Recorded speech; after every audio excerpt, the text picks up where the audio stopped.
ఈ రోజున పవన్ కుమార్ ఇచ్చిన స్టేట్మెంటు అతని యొక్క రాజకీయ మెచ్యూరిటీని చూపిస్తుంది.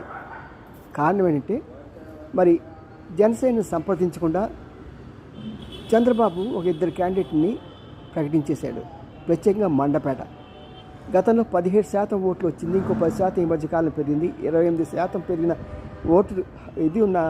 ఓట్ బ్యాంక్ ఉన్న జనసేనని సంప్రదించకుండా ఆయన ప్రకటించిన తప్పే.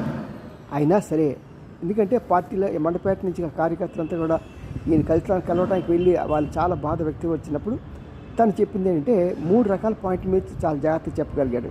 ఒకటి, మనం దీన్ని ఒక కాన్స్టిట్యున్సీ వరకే చూడకూడదు, ఓవరాల్గా చూడాలి. మరి కొన్ని సమయాల్లో ఏంటంటే ఈ మనం వ్యతిరేకమైన వైసీపీని ఓడించాలంటే ఇలాంటి కొన్ని సమస్యలు రాక తప్పదు, వీటన్నిటిని మనం సహించాలి అని